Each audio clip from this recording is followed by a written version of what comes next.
الا الذین آمنوا، ہاں وہ لوگ برباد نہیں ہو سکتے جو ایمان والے۔ کیا مطلب؟ ایمان والا کبھی برباد نہیں ہو سکتا، ایمان والا کبھی دب نہیں سکتا، ایمان والا کبھی گھاٹے میں ہے ہی نہیں، ایمان والا کبھی نقصان میں ہے ہی نہیں۔ جو ایمان والا ہے، الا الذین آمنوا، ایمان کیا ہے؟ جب اللہ کہہ رہے ایمان والا گھاٹے میں نہیں ہے، تو پھر یہ ایمان جو میرے پاس ہے اللہ یہ چاہتا ہے، یا وہ ایمان جو اللہ اس صورت میں بیان کرتا ہے اس ایمان کی ضرورت ہے؟ وہ ایمان ایک اسپرٹ ہے، وہ ایمان ایک روح ہے، وہ ایمان ایک طاقت ہے، وہ ایمان ایک کرنٹ ہے کہ جب بندے میں آ جاتا ہے تو پھر اس میں اس کی توانائی، اس کا جوش، اس کی بیماری، اس کا چلنے کا انداز، اس کا اٹھنے کا انداز، اس کا بولنے کا انداز، ہر چیز میں چینجنگ نظر آئے گی۔ الا الذین آمنوا، مگر وہ لوگ جو ایمان والے۔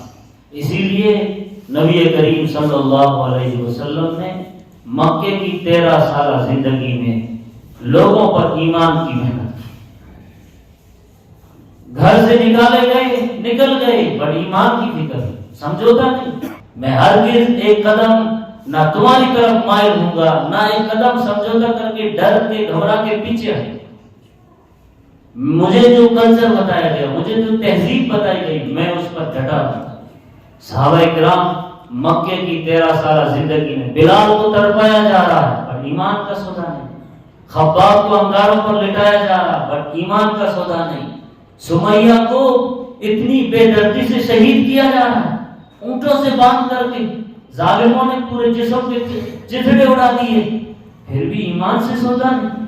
وہ بوڑھی خاتون سمیہ رضی اللہ تعالیٰ عنہ حضرت عمار کو باندھا ہوا ہے، یاسر بوڑھے باپ کو، سمیہ کے ہسبینڈ کو باندھا ہوا ہے، لوگ مار رہے ہیں۔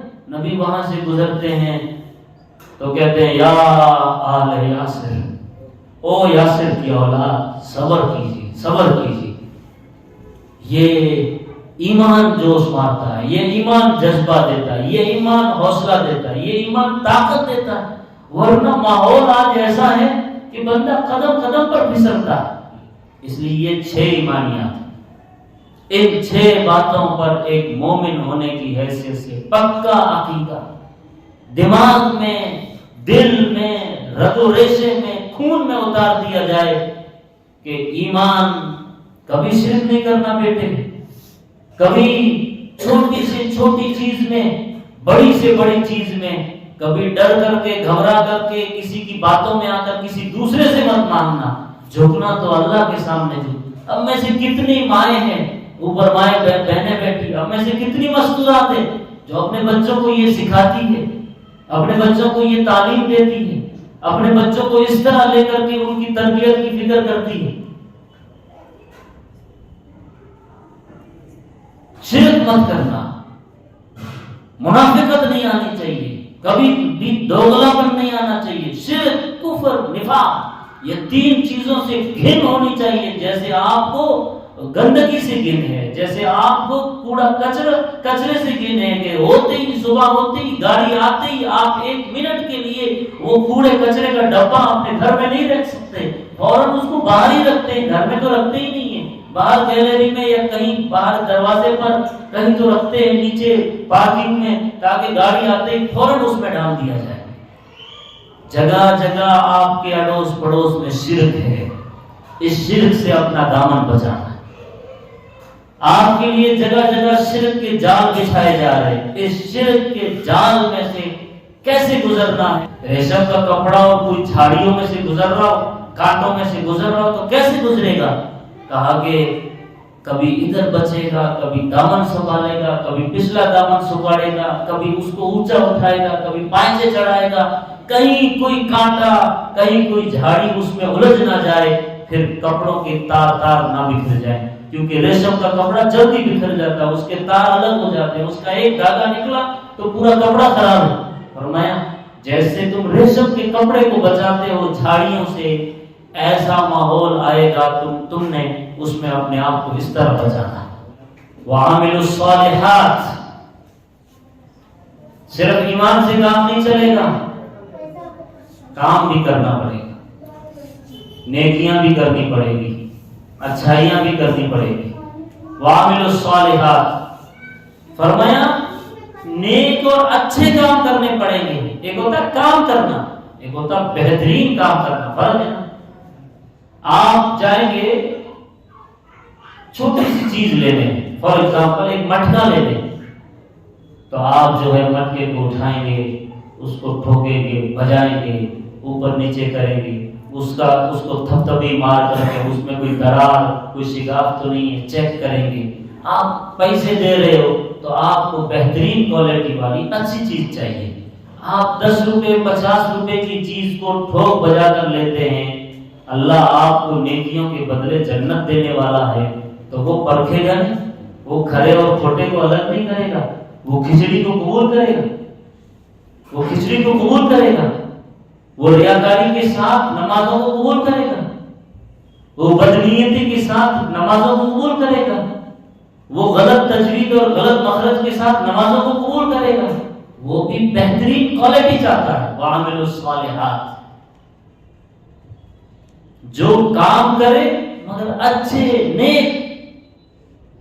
ویسے اللہ کی شایان نشان کوئی کام ہو ہی نہیں سکتا، ہم کتنی بھی نیکیاں کریں، کتنا بھی عمل کریں، کتنی بھی نمازیں پڑھیں، کتنے بھی 1000 سجدے کریں آہوزاری کے ساتھ، اللہ اتنے بڑے اللہ کے انعامات اتنے بڑے، اللہ کے احسانات اتنے بڑے کہ ہم زندگی بھر سجدے میں سر رکھ کر کے بھی اللہ کا شکر بجا نہیں لا سکتے۔ اللہ کے کروڑوں اربوں خربوں احسان، آپ گنتے بیٹھیے، آپ کے 360 جوڑ بدل کے، ہر جوڑ کے بدلے آپ کچھ نیکیاں کیجئے، پھر ان میں ہزاروں اربوں خربوں نسیں ہیں، پھر اس میں کیا کیا سیلز ہیں، پھر اس میں کیا کیا چیزیں ہیں، ایک پوری دنیا ہے آپ کے جسم میں۔ ایک آنکھ جو ہے، اس آنکھ کے اوپر جو بال ہے جس کو ہم پپوٹا بولتے ہیں، اوپر کے یہ بال جو چھت جو بنائی ہے تاکہ کوئی دھول مٹی آئے تو فوراً آنکھ میں نہ گرے، اللہ نے یہ جو نعمت دی ہے، جس کی آنکھ کٹ جاتی ہے، جس کا یہ کٹ جاتا ہے کچھ ایکسیڈنٹ میں، اور اس کو پھر جو سنبھالنا پڑتا ہے، یا کسی کی آنکھ خراب ہو جائے پھر اس کو سنبھالنا بھی، سب تھوڑے دن پہلے بہت سارے لوگوں کی آنکھیں خراب ہو رہی تھی، عجیب جلن، عجیب بے چینی، ایک چھوٹی سی آنکھ میں چھوٹی سی نقص آ گیا، کمی آ گئی، انسان پریشان ہے۔ انسان اس آنکھ کے ایک بال کا بھی بدلہ نہیں چکا سکتا، اللہ کے اربوں خربوں احسان۔ اب تھوڑی دیر کے لیے سوچئے، آپ گھنگے ہوتے ہیں تو کیا ہوتا تھا؟ یہ اللہ کی نعمت نہیں۔ آپ چل نہیں پاتے تھے، واش روم جا نہیں سکتے تھے، اللہ آپ کے ہاتھ چھین لیتا، اگر بنایا بھی تو اس کو لا کر کمزور کر دیتا، لقوہ مار دیتا، آپ بے بس ہو جاتے، مجبور ہو جاتے۔ آپ کا ایک ہی انگوٹھا نہیں ہوتا، ایک انگوٹھا انگلیوں کا سردار، یہ نہیں ہوتا، یہ 4 انگلیاں ہوتے ہوئے بھی انسان بے بس ہوتا۔ کتنی بڑی نعمت! یہ ناخن نہیں ہوتے، یہ ناخن نہیں ہوتے، اس کا کیا مقام ہے؟ آپ سائنس پڑھے لکھے ہیں، یہ ایک لمبا ٹاپک ہے۔ انسان بے بس اور مجبور ہو کر کے بس یہ کہتا ہے ایاک نعبد و ایاک نستعین، اللہ تو بڑا ہے، ہم نے تو تیری ہی عبادت کرنی ہے، تجھی سے مدد مانگنی ہے، تیرے ہی سامنے جھکنا ہے، میں جتنا بھی سجدے کروں وہ کم، جتنا بھی روؤں تیرے سامنے وہ کم۔ اس لیے فرمایا وَعَمِلُوا الصَّالِحَاتِ، اچھے کام کرنا ہے، نیک کام کرنا ہے، حسن عمل کرنا، وَتَوَاصَوْا بِالْحَقِّ وَتَوَاصَوْا بِالصَّبْرِ۔ کیا سمجھایا اللہ تبارک و تعالیٰ نے؟ فرمایا کہ جس معاشرے میں، جس سوسائٹی میں، جن گھروں میں حق بات کہی جائے، حق بات سنی جائے، اس کو کہتے ہیں موافق ماحول بنانے کی فکر ہے کرنا۔ انسان کے پاس علم کم ہے، نالج کم ہے، ماحول اچھا آپ نے دیا ہے بچوں کو تو یہ بچے بہت جلد ترقی کریں گے۔ اور آپ نے علم ڈھیر سارا دے دیا اور ماحول اچھا نہیں ہے تو علم ہوتے ہوئے بھی یہ بچے آگے ترقی نہیں کر سکتے۔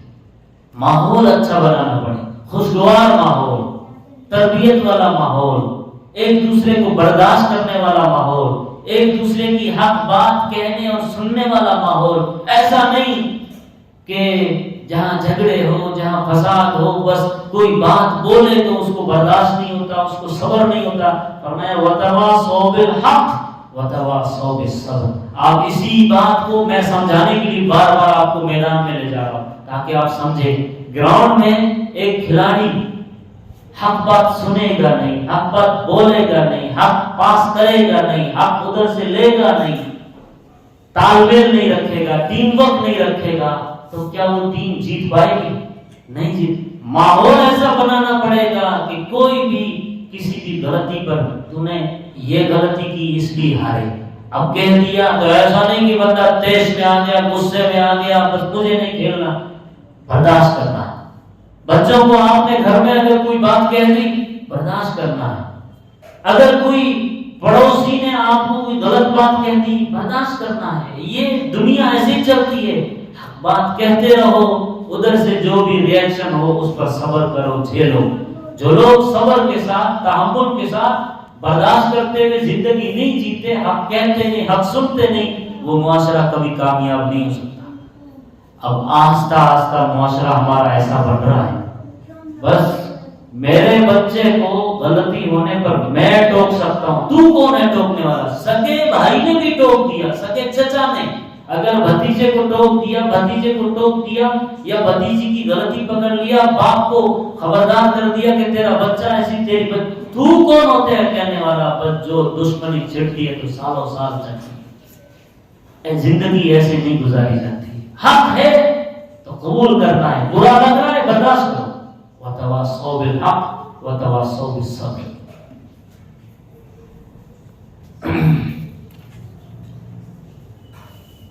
اسی لیے یہ کام کرنے والوں کی اللہ سبحانہ و تعالیٰ نے قرآن پاک میں جگہ جگہ تعریف کی۔ کُنتُمْ خَيْرَ أُمَّةٍ أُخْرِجَتْ لِلنَّاسِ۔ یہ کیوں کہا گیا؟ تم وہ لوگ ہو جو حق بات کہتے ہو، حق بات سنتے ہو، حق بات کی تلقین کرتے ہو، ادھر سے جو ری ایکشن ہوتا ہے اس پر صبر کرتے ہو، اسی لیے تو تم بہترین ہو۔ اب یہاں پر ایک نقطے کی بات سمجھیے، اللہ سبحانہ و تعالیٰ نے کلمے کے بعد 5 پلرز آف اسلام ہیں، کلمہ، نماز، روزہ، زکات، حج۔ کلمے کو آپ نے سمجھ لیا، نماز، روزہ، زکات، حج، یہ 4 بڑے بڑے ارکان ہیں، پلرز ہیں۔ ان میں آپ دیکھیے، آپ نے نماز پڑھنا نہیں ہے، نماز قائم کرنا ہے، زکات دینا نہیں ہے، زکات قائم کرنا ہے، حج کرنا نہیں ہے، حج کا ماحول بنانا ہے، ماحول بنانے کی فکر ہے۔ اسی لیے دیکھو جماعت فرض ہے، اگر نماز پڑھوانا ہوتا تو اللہ کہتے گھر میں پڑھ لیں۔ جماعت کے ثواب پر اللہ نے یہ کہا، نبی نے یہ فرمایا، ایک جماعت سے نماز پڑھنے پر 27 گنا ثواب۔ نبی کو ایک دن غصہ آیا، کچھ لوگ نماز میں نہیں آئے، جماعت میں نہیں آئے، تو فرمایا کہ لکڑیاں جمع کرو، میرا دل چاہتا ہے کہ ان کے گھروں کو آگ لگا دو۔ یہ انڈیویجول، فردن، انفرادی طور پر اللہ نے نماز فرض نہیں کی ہے۔ ایک ایسا ماحول بناؤ، نماز والا مزاج بناؤ، سب ایک صف میں کھڑے ہیں، ایک دوسرے کو برداشت کر رہے ہیں، ایک دوسرے کی محبت ان میں ہے، خیر سگالی ہے، خیر خبر ہے، آزو بازو سب برابر کھڑے ہیں، ایک ہی صف میں کھڑے ہیں، غریب ہے، مسکین ہے، یتیم ہے، چودھری ہے اور بڑا سیٹ ہے، سب ایک ہی لائن میں، ایک مزاج ہے۔ اس لیے نماز قائم، نماز کا ماحول۔ ایک بندہ زکات دیتا ہے، اپنے اعتبار سے دیتا ہے۔ زکات کا اصل سسٹم اجتماعی ہے، اجتماعی سسٹم ہے۔ اصل جس زکات پر اللہ نے وعدوں کو سنایا ہے، وعدوں کو گنایا ہے، وہ اجتماعی انداز، اس کے جو رزلٹ آتے ہیں وہ دور دور تک جاتے ہیں۔ کیونکہ اجتماعی انداز میں بندہ تحقیق کرتا ہے، تفتیش کرتا ہے، ایک کمیٹی ہوتی ہے، اس کو اتنی ضرورت، اس کو اتنی ضرورت، فلاں جگہ اتنی ضرورت ہے، چلو یہ وہاں دے دو، یہ وہاں دے دو، ایک سسٹم رہتا ہے۔ ایسا نہیں کہ من مرضی کوئی کسی کو کدھر پر بھی کہیں پر بھی اپنی زکوٰۃ دے دیتا ہے، یہ اسلام کا زکوٰۃ کا صحیح سسٹم نہیں ہے۔ اس لیے نماز، روزہ، زکوٰۃ، حج میں دیکھیے سارے لوگ عرفات کے میدان میں ایک ہی کپڑے میں، کیوں اللہ نے ایک کپڑا رکھا؟ کیوں اللہ نے ننگا سر رکھا؟ پہچان میں نہ آئے کہ کون بادشاہ ہے، کون غلام ہے۔ کیا بہترین کلچر ہے، ماحول ہے یہ۔ تو میں نے یہ کہا، یہ آیت آپ کو یہ سبق دیتی ہے وَتَوَاصَوْا بِالْحَقِّ وَتَوَاصَوْا بِالصَّبْرِ، موافق ماحول بناؤ۔ موافق ماحول سے دور دور تک اس کا رزلٹ جاتا ہے۔ نسلوں کے لیے جلدی سے ذہناً، دماغاً، عملاً، علماً، ہر اعتبار سے ان کی ترقی کے راستے کھلتے ہیں۔